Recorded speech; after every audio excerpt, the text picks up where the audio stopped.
spontaneity of a reaction. We'll see how questions will be based on the spontaneity of a reaction in your competitive exam. तो यहाँ पे discuss करेंगे Gibbs free energy and cause of spontaneity of a reaction. So this will be very important topic. हम both board as well as competitive exam point of view से, लेकिन competitive exam में इसकी ज्यादा अहमियत है. It's more important in competitive exams compare to that in the board exam. So this will be very important concept. तो discuss करते हैं इस कंसेप्ट को. Let us start the topic. तो अपने टॉपिक की तरफ हम जाते हैं. यहाँ पे हम डिस्कस करेंगे Gibbs free energy. Gibbs free energy को डिस्कस करेंगे. तो यहाँ पे हम डिस्कस करेंगे Gibbs free energy.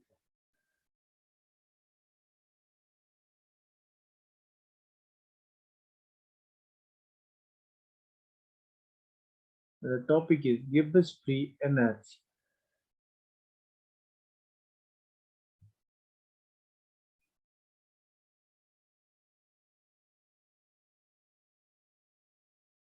This will be very important topic. What is Gibbs free energy? So Gibbs free energy is the amount of the energy. हमारे पास कोई system है. मैं यहाँ पे कोई सिस्टम लूंगा. इस सिस्टम के पास बहुत सारी एनर्जी होगी. सिस्टम में इंटरनल एनर्जी भी होगी, एंथैल्पी भी होगी. इस सिस्टम के पास बहुत सारी एनर्जी होगी. तो एक्स्ट्रा एनर्जी जो इस सिस्टम के पास है, extra energy means energy other than that that are used for its own purposes. Extra energy means जो इस सिस्टम को खुद के लिए एनर्जी की जरूरत होगी. खुद के लिए एनर्जी की जरूरत मतलब to increase the kinetic energy of the molecule, to increase the vibrational motion of the molecule, to increase the rotational motion of the molecule. ये एनर्जी इसको खुद के लिए जरूरत पड़ेगी. लेकिन एक्स्ट्रा एनर्जी जो इस सिस्टम के पास होगी, the extra energy, this energy which is used, this extra energy, it is used to do useful work. It is used to do useful work. To do useful work. इसी को हम Gibbs free energy कहते हैं. तो हम यहाँ पे लिख सकते हैं Gibbs free energy, it is the extra energy और it is the maximum amount of energy. The maximum amount of energy, the maximum amount of energy to do useful work possessed by a system, possessed by a system to do useful work.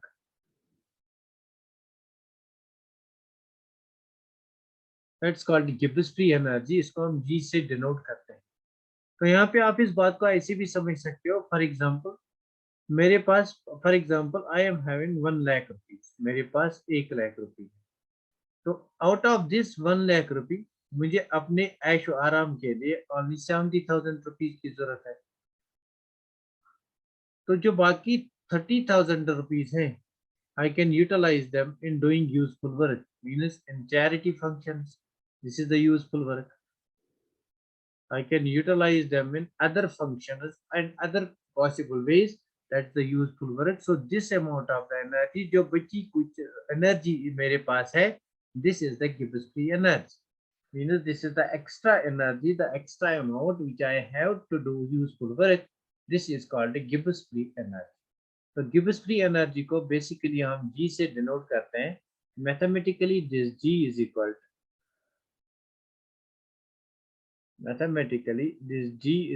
To H minus Ts, enthalpy minus temperature, product of temperature and entropy. This G is equal to H minus T.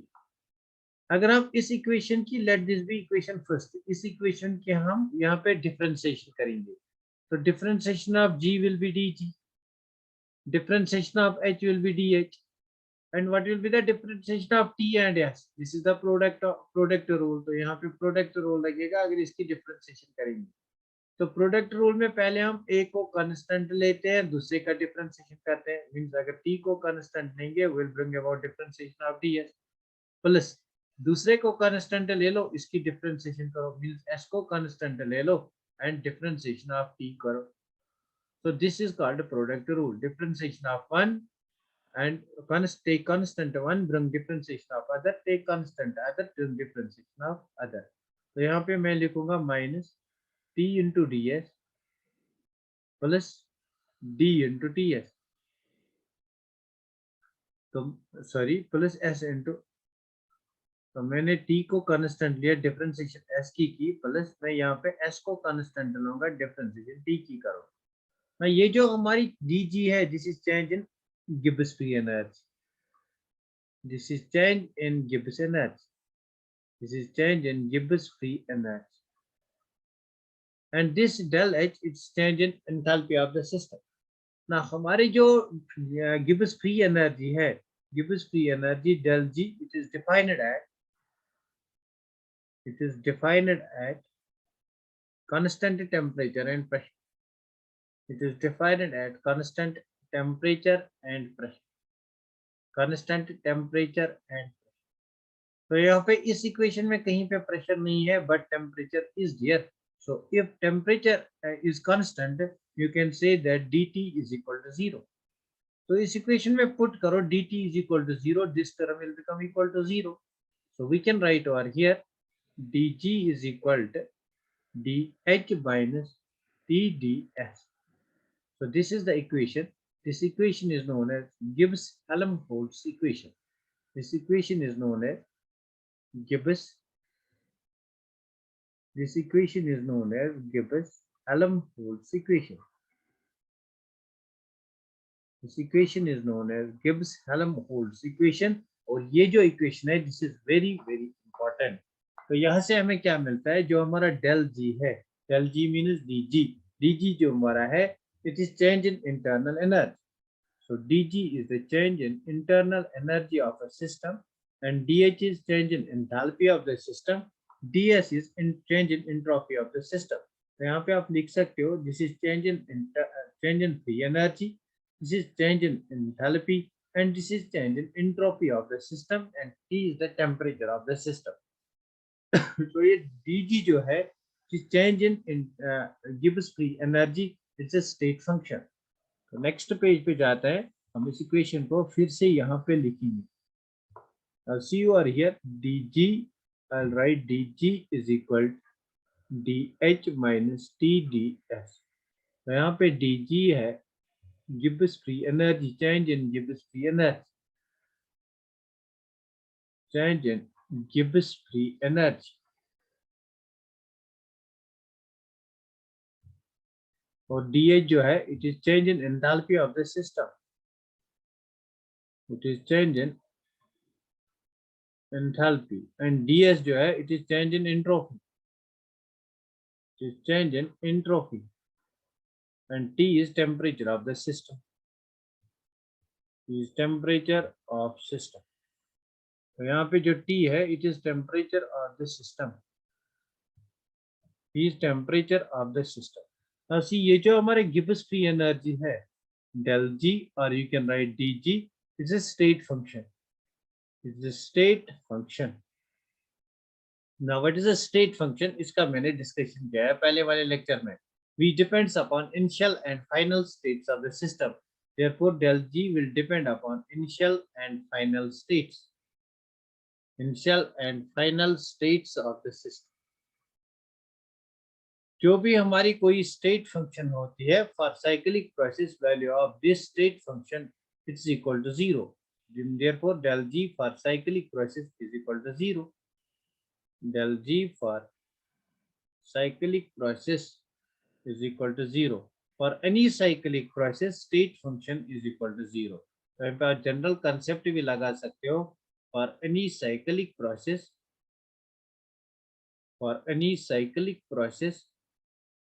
this state function it's equal to 0. Means del H भी 0 होगा, del U भी 0 होगा. All the things will be equal to 0. That's del G is equal to 0. तो basically हमें यहाँ से निकालना है cause of spontaneity of a reaction. Cause of spontaneity of a reaction. तो विद द हेल्प ऑफ इस डेल जी, इसके हम कुछ कैरेक्टरिस्टिक्स देखेंगे. With the help of this del G we can determine the ultimate cause of spontaneity of a reaction. तो यहाँ पे आप हेडिंग डालो del G the ultimate cause of spontaneity of a reaction. The ultimate cause of the ultimate cause of spontaneity of a reaction. Spontaneity of a reaction means whether the reaction will be feasible or not. That's called a spontaneity of a reaction. तो del जी से हम निकाल सकते हैं whether the reaction will be feasible. अब तक हमने देखा था अगर हमारा डेल एच लेस देन 0 होगा, मतलब अगर डेल एच नेगेटिव होगा, तो हम कह रहे थे कि reaction will be spontaneous. Reaction is spontaneous. इसका मतलब है जो एक्सोथर्मिक रिएक्शंस होंगे वो spontaneous, they are also spontaneous. लेकिन we have seen that certain endothermic reactions are also spontaneous. तो इसका मतलब ये है अगर डेल एच नेगेटिव है, इसका मतलब ये है जो एक्सोथर्मिक रिएक्शंस हैं they are spontaneous. Exothermic reactions are spontaneous. But what we have seen that certain endothermic reactions are also spontaneous. For example आपके पास वाटर है, वाटर इज आइस. तो आइस खुद ही कन्वर्ट होता है वाटर लिक्विड में. क्या आपको यहाँ से आइस खुद वाटर लिक्विड में कन्वर्ट होता है, मतलब but it has to absorb heat from the surrounding. Therefore this is endothermic process. This is a spontaneous process but it is endothermic. तो यहाँ पे डेल एच अल्टीमेट कॉज नहीं है. सिमिलरली हमारे पास डेल एस को हमने देखा according to second law of thermodynamics del S should be greater than 0. if del s is greater than 0 then the process is spontaneous. लेकिन यहाँ पे भी हमने देखा कि for a reversible reaction del s is equal to 0. so this is not the ultimate cause. Del s is not the ultimate cause for the spontaneity of the reaction. Del h is not the ultimate cause for the spontaneity of the reaction. Therefore, what is the ultimate cause? The ultimate cause is del g. तो del g की terms में बात करेंगे. We will explain spontaneity in terms of del g. Now let's take the case of del g. तो del g की terms में हम बात करेंगे यहाँ पे हम बात करेंगे in terms of del g. So number first condition is if del g is equal to 0, the process is at equilibrium. Process is at equilibrium. जो हमारा नेक्स्ट वाला यूनिट होगा जो हम कल से स्टार्ट करने जा रहे हैं. If del g is equal to 0, process is at equilibrium. If del g is less than 0, that is negative, then the process is spontaneous. Process is spontaneous. So the cause for spontaneity is del g should be less than 0.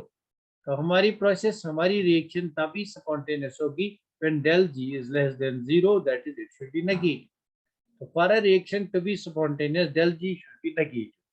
The number third condition is if del g is greater than 0, that is positive, then the reaction is non-spontaneous. Now reaction is not favorable. Reaction is non-spontaneous. These are three conditions which arise over here. तो तीन conditions यहाँ पे arise हो सकते हैं. अगर आपका del g 0 है, then the reaction is at equilibrium. अगर आपका del g less than 0 है, that's negative, then the process is spontaneous. Process can occur on its own. Spontaneous means process has the tendency to occur on its own. Then the reaction has tendency then the reaction has tendency to occur on its own or by slight ignition. मतलब slight हम इसको यहाँ से ignition देंगे, कुछ करेंगे तो that will occur. Similarly, if your del G is positive, अगर del G will come out to be the chemical reaction, अगर del G positive आ गया, then the process will be non-spontaneous. क्या यहाँ तक बात क्लियर हो गई? तो हम उसकी explanation देंगे. क्या यहाँ तक ये आपको याद रखना है? del G is equal to 0, process at equilibrium, del G is negative, process is spontaneous, and del G is greater than 0, तो process is non-spontaneous. क्या यहाँ तक बात क्लियर हो गई? तो हम डिटरमाइन करेंगे. लेकिन जो हमारा del G है, del G डिपेंड करता है खुद del H पे, और it depends on T del S. तो यहाँ पे del G का value whether it is negative, इसका वैल्यू नेगेटिव होने के लिए हमें इन दो फैक्टर्स का यूज लेना पड़ेगा. We have to take these factors into account. तो del g का वैल्यू कैसे नेगेटिव आएगा? That will be determined by del h and t del s. Del g का वैल्यू कैसे नेगेटिव आएगा? That will be determined by del s and t del s. For del g to be negative, del h and del s are del h, del s and temperature are deciding factors. And temperature are deciding factors. Now we'll see how they are deciding factors. क्या यहाँ तक आपको बात समझ में आ गई? तो del g का वैल्यू नेगेटिव होने के लिए हमें देखना है कि del h, del s और टेम्परेचर का क्या रोल रहेगा.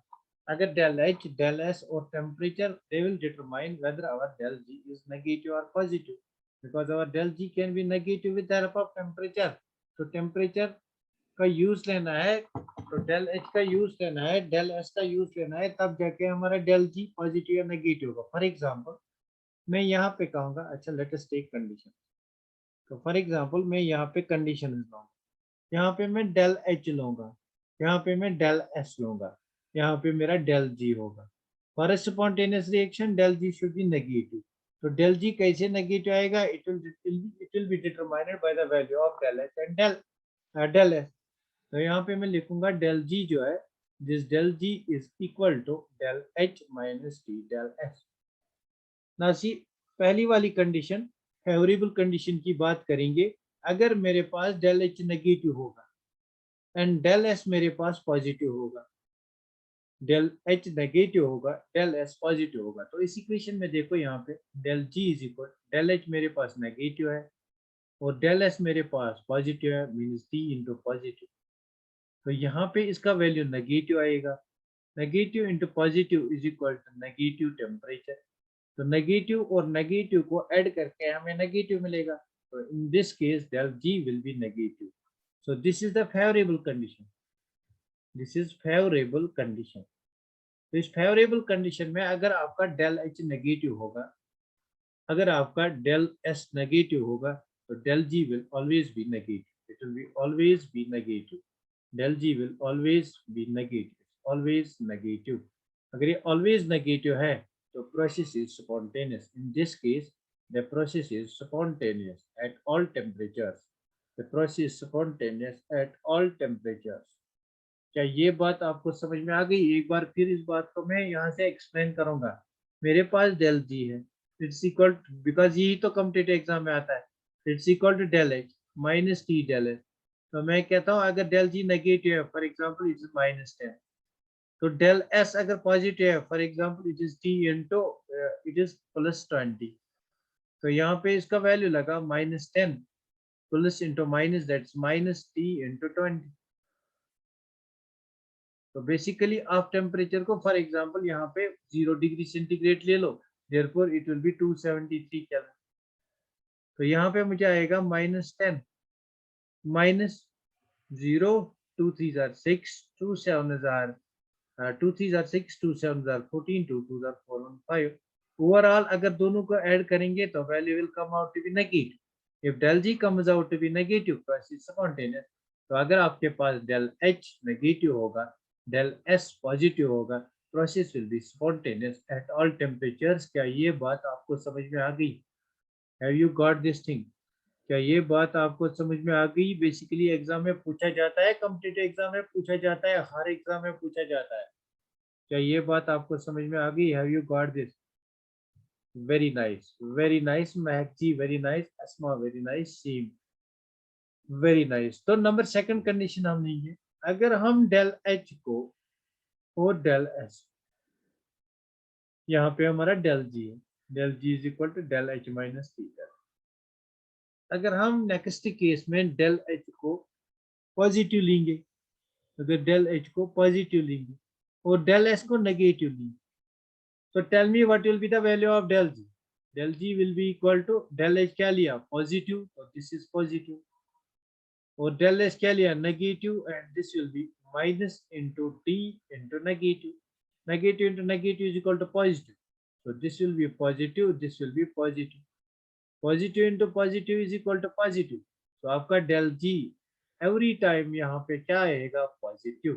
If del G comes out to be positive, reaction is non-spontaneous, मतलब ये reaction नहीं होगी. Reaction is non-spontaneous. Reaction is non-spontaneous. अगर आपका del H positive होगा and del S negative होगा, means हम कहेंगे these are non-favorable conditions. These are non-favorable conditions. These conditions are non-favorable conditions. Now, have you got this thing? Have you got this thing? Have you got this thing? Have you got this thing? क्या आपको ये बात समझ में आ गई? Very good, very nice, very nice. So this is favorable condition. This is non-favorable. So basically, competitive exam में आता है which of the following is a favorable condition for a spontaneous process, for a process to be spontaneous. Number third case discuss करेंगे. तो हमने इसको negative लिया, इसको positive लिया, इसको पॉजिटिव लिया, इसको नेगेटिव लिया, मीन्स हमने इनका क्रॉस किया. अब दोनों को हम पॉजिटिव लेंगे या दोनों को नेगेटिव लेंगे, will see what will happen. तो नंबर थर्ड केस में, केस नंबर थर्ड में मैं बात करूंगा यहाँ पे केस नंबर थर्ड की. अगर मेरा del H and del H, तो डेल एच को मैं यहाँ पे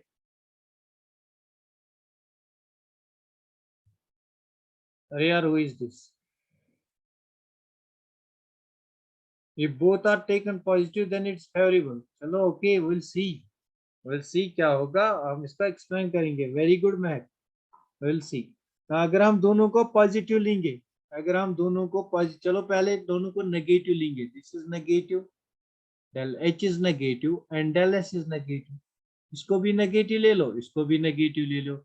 then del G will be equal to del H minus T del S. Very good. Del G will be equal to del H आपका क्या है, नेगेटिव, और del S आपका क्या है, negative.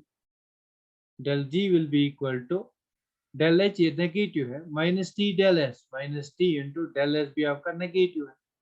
So negative into negative is equal to positive. So this will be negative and this term will be positive. This term will be positive. This term will be positive. So यहाँ पे del G को negative होना है for a process to be spontaneous. Del G has to be negative. तो del G कैसे negative हो सकता है? Del G negative हो सकता है अगर ये वाला factor ज्यादा होगा. अगर ये वाला factor ज्यादा होगा compared to this factor. अगर ये वाला फैक्टर ज्यादा होगा compare to T del S, means for this process जहाँ पे आपका डेल एच नेगेटिव होगा, जहाँ पे आपका डेल एस नेगेटिव होगा, इन दैट केस आपको क्या करना है, इन दैट केस आपका डेल जी तभी नेगेटिव हो सकता है अगर आपका del H greater than T del S होगा. अगर आपका del H greater than T del S होगा, if your del H is greater than T del S, if your del h is greater than, और मैं ऐसे कहूंगा, I'll write it in another way. I'll write it in another way. I'll write this in one more way. इसको मैं एक और तरीके से लिखूंगा. For del g to be negative, that is del g should be less than 0. Isn't it? Del g should be less than 0. Now del g should be less than 0 means it means that जो आपका del g should be less than 0 means that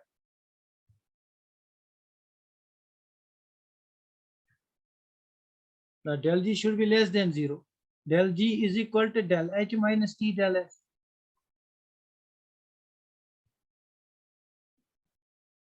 Del g is equal to del h minus t del s. For del g to be less than 0, del g should be less than 0. Therefore, I can write del h minus t del s should be less than 0. It should be less than 0. So del h minus t del s should be less than 0.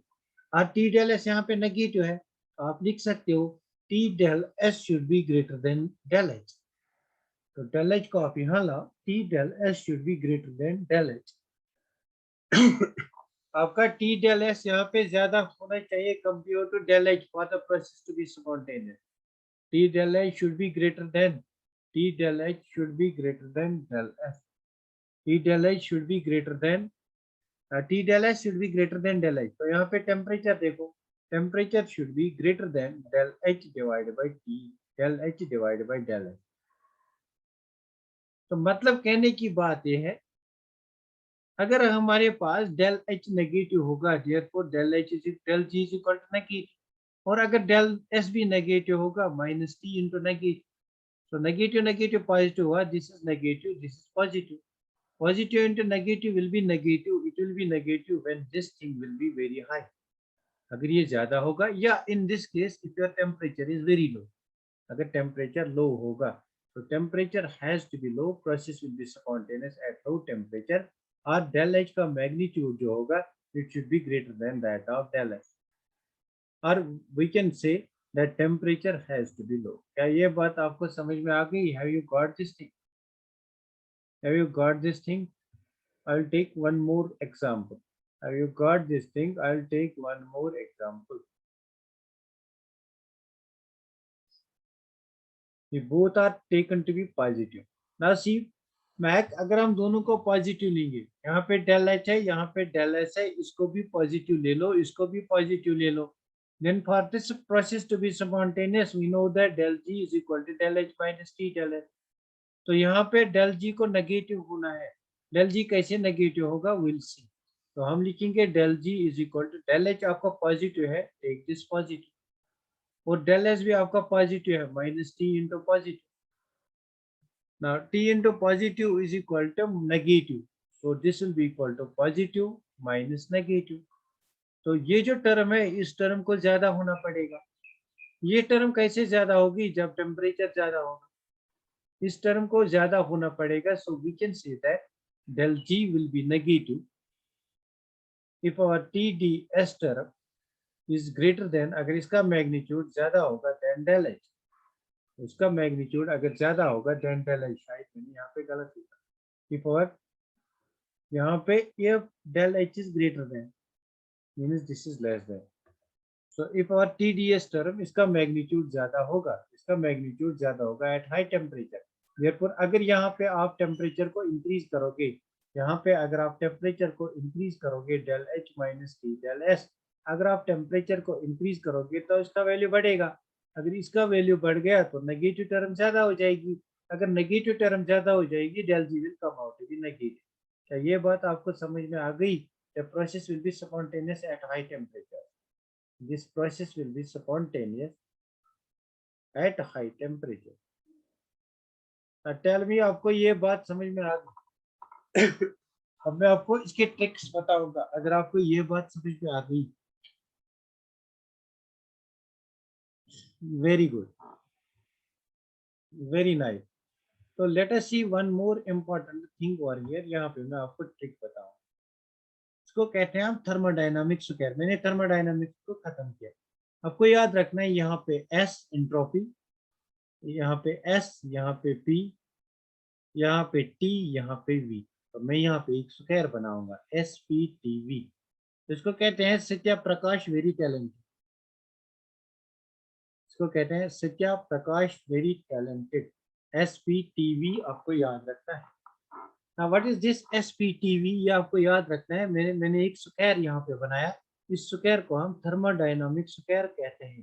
This is known as thermodynamic square. इसको कहते हैं thermodynamic square. Thermodynamic square. तो basically इस वाले part में S और U के बीच में आपकी इंटरनल एनर्जी होती है, S और P के बीच में आपकी एंथैल्पी होती है, और P और T के बीच में गिब्स फ्री एनर्जी होती है. V और T के बीच में गिब्स हेल्महोल्ट्ज इक्वेशन होती है, जो आपको डिस्कस नहीं करना. तो this is one important thing. अब आपको यहाँ से एरो लगाना है from S to T, arrow from S to T, और यहाँ से एरो लगाना है from P to V. Arrow लगाना है फ्रॉम P to V. बस ये आपको याद रखना है. हम कोई भी इक्वेशन खुद ही निकाल सकते हैं. अब देखो मैं इससे कैसे इक्वेशंस बनाऊंगा. जो भी इक्वेशंस हमने थर्मोडायनामिक्स में डिस्कस किए, जो भी इक्वेशंस हमने थर्मोडायनामिक्स में डिराइव किए, how we can derive those equations with the help of this square. Means this is a trick how you can remember those equations. तो यहाँ पे मैं पहले du को निकालूंगा. यहाँ पे मैं पहले du को निकालूंगा. I will take du from here. तो यहाँ से मैं du को निकालूंगा पहले. तो डी यू को आप निकालो, डी यू किस किस के बीच में आता है, एस और वी के बीच में आता है। तो डी यू किसके बीच में आता है, एस और वी के। तो मैं लिखूंगा D S D V, D U comes in between S and V. मैं इसकी डिफरेंशिएशन लूंगा और इसकी डिफरेंशिएशन लूंगा, D S and D V. Now see, S से एरो कहाँ जाती है, टी की तरफ। जिस तरफ एरो जाती है उसको कांस्टेंट ले लो, एस से, दिस इज डी एस। तो डी एस से एरो किस तरफ जाती है, टी की तरफ। डी एस से एरो टी की तरफ जाती है। तो जिस तरफ एरो जाती है उसको कांस्टेंट ले लो, दैट इज टी। तो अगर एरो वही जाती है तो इसका मैग्नीट्यूड पॉजिटिव ले लो, that's why this is positive. Now we say arrow कहाँ जाती है, वी से एरो कहाँ जाती है, पी की तरफ। पी का अपोजिट क्या है, पी, तो मैं यहाँ पे पी लिखूंगा। बट एरो का जो जो ये एरो हेड है, ये एरो हेड पी की तरफ नहीं है, ये अपोजिट टू पी है, तो मैं माइनस पी डी वी लिखूंगा। So D U is equal to T D S minus P D V. क्या ये बात आपको समझ में आ गई, क्या ये बात आपको समझ में आ गई। Let us calculate this DH, DH को कैलकुलेट करेंगे। तो डीएच किस किस के बीच में है, डीएस और dP, it's in between, dH is in between dS and dP. तो डीएस का अपोजिट क्या है, टी, टी की तरफ एरो जाती है, देयरफॉर इट इज टीडीएस। तो डीपी का अपोजिट क्या है, डीपी का अपोजिट वी है, वी की तरफ एरो जाती है, therefore it's plus VD. Have you got this, have you got this, ये इक्वेशंस हमने डिस्कस किए हैं पहले, हैव यू गॉट दिस। क्या आएगा आपको निकालना, TDS plus VDP. Very good Maya, very nice. तो डीजी को निकालेंगे यहाँ से, डीजी को we will write dg will be equal to किस किसके बीच में आता है, dp और dt के बीच में आता है, dp और dt। तो dp का अपोजिट क्या है, v, v की तरफ एरो जाती है, therefore it's positive v dp। dt का अपोजिट क्या है, t का अपोजिट s है, ना दिस इज t, इसका अपोजिट ये s है, but arrow does not come towards s, therefore it's minus s dt।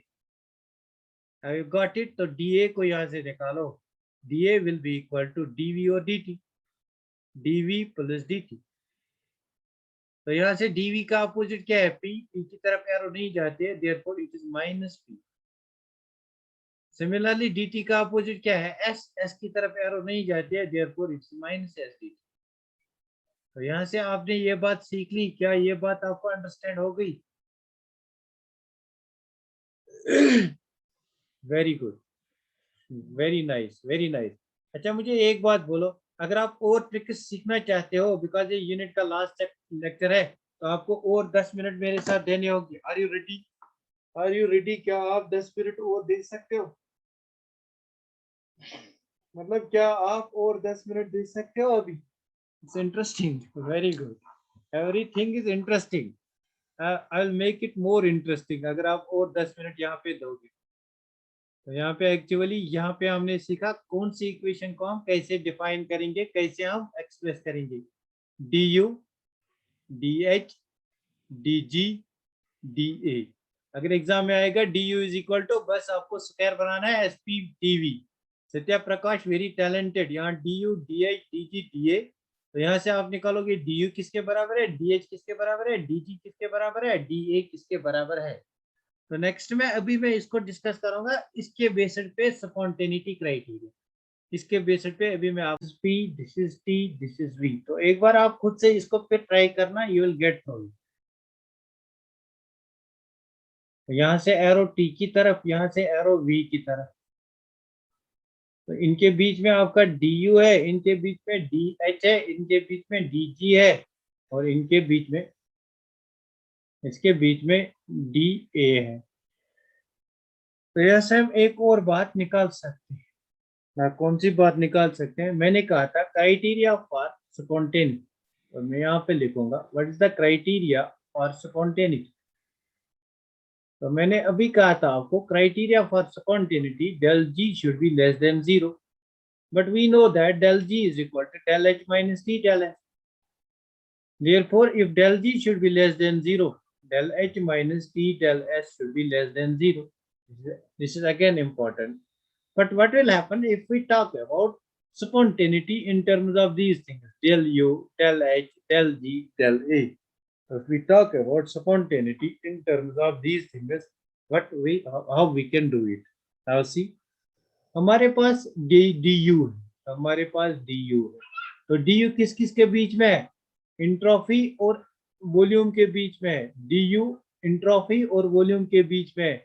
मैं यहाँ पे लिखूंगा du bracket closed entropy and volume. इसका मतलब क्या है? इस लिखने का मतलब है at constant entropy and volume. du change in internal energy at constant entropy and volume, change in internal energy at constant entropy and volume. अब मैं डी को लिखूंगा, तो मैं डी को ऐसे लिखूंगा, D at constant entropy and pressure. Similarly मैं डी को लिखूंगा, D at constant pressure and temperature. याद करो, मैंने पहले ही कहा था कि Gibbs free energy is defined at constant temperature and pressure. ये बात मैंने पहले टॉपिक के स्टार्ट में कही थी। Therefore, I have to write over here at constant pressure and temperature. Similarly, dA की बात करेंगे, dA will be at constant volume and temperature. So ये बात जो यहाँ पे है, it should be less than 0, ये हमने यहाँ पे देखा। Now, similarly, all these lie on the same place in thermodynamics square. तो सब एक ही जगह thermodynamics square पे lie करते हैं। Therefore, we can say what we can say over here. Therefore, we can say this should be also less than 0. This should be also less than 0. This should be also less than 0.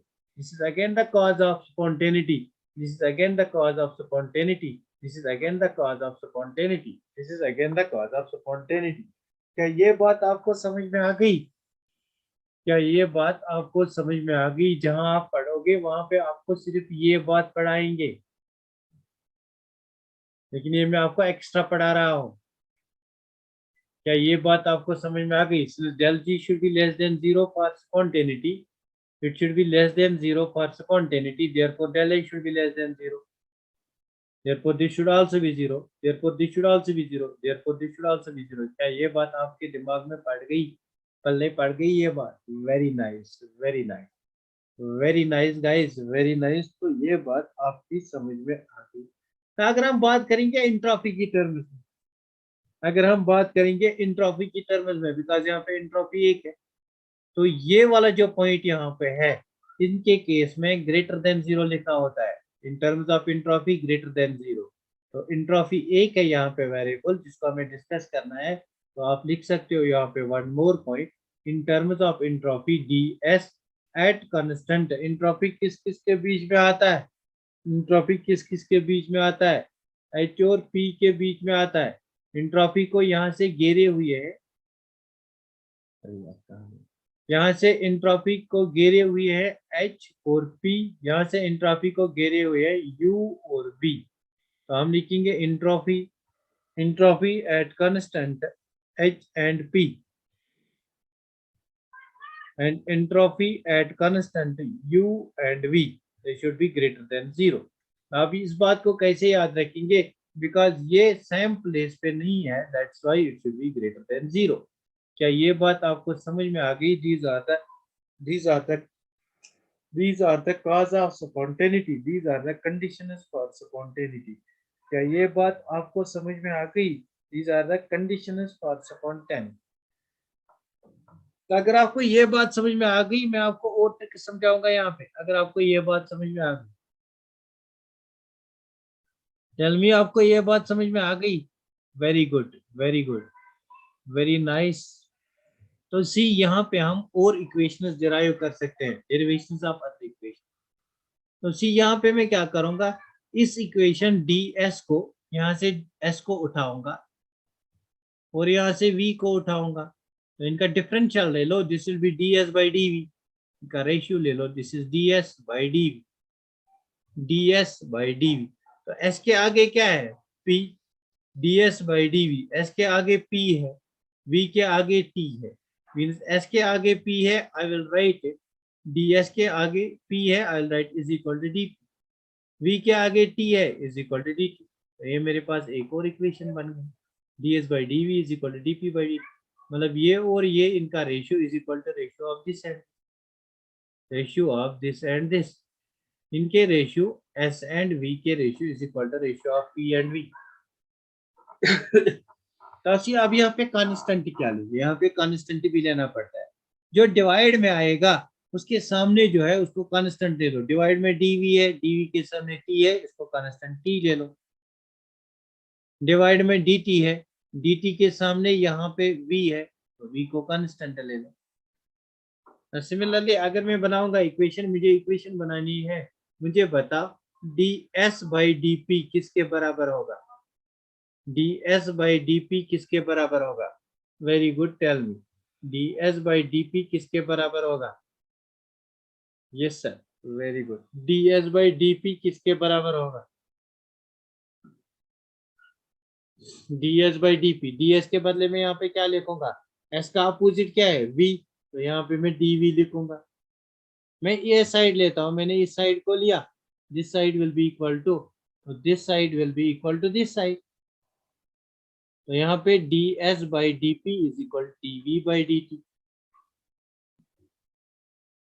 अब इनका हमें constant लेना है, dp के आगे क्या है ना, दिस इज dp, dp के आगे t है ना, dt के आगे क्या है, दिस इज dt, तो dt के आगे वॉल्यूम है, दिस इज dt, इसके आगे वॉल्यूम है, तो यहाँ पे हम वॉल्यूम को कांस्टेंट लेंगे। क्या ये बातें आपकी समझ में आ रही है?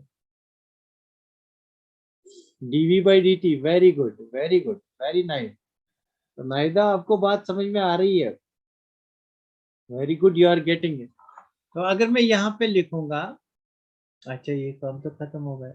अच्छा अगर मैं यहाँ पे लिखूंगा, I will take one more example, मैं लिखूंगा यहाँ पे dv by ds, dv by ds किसके बराबर होगा, dv बाई ds किसके बराबर होगा ना, dv बाई ds किसके बराबर होगा, dt by dp। Very good, dt by dp, very nice. तो यहाँ से dv के अपोजिट dt है, this is dt by dp।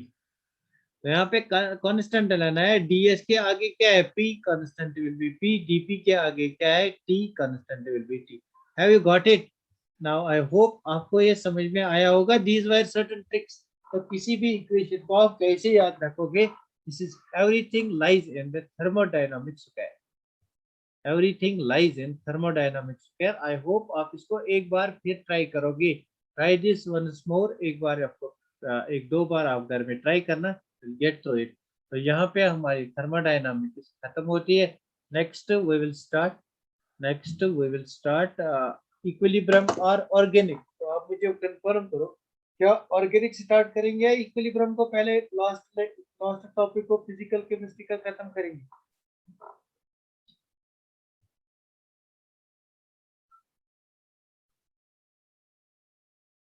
तो यहाँ पे मैं, आप टेक्स्ट में आप मुझे बोलो आप कौन सा टॉपिक लेना चाहते हो, तो आप कौन सा चैप्टर लेना चाहते हो, स्टार्ट करना चाहते हो, इक्विलिब्रियम और ऑर्गेनिक केमिस्ट्री? मुझे लगता है पहले इक्विलिब्रियम, मुझे लगता है पहले फिजिकल केमिस्ट्री का ये लास्ट यूनिट जो है इसको खत्म करेंगे, उसके बाद पूरा का पूरा ऑर्गेनिक पे देंगे,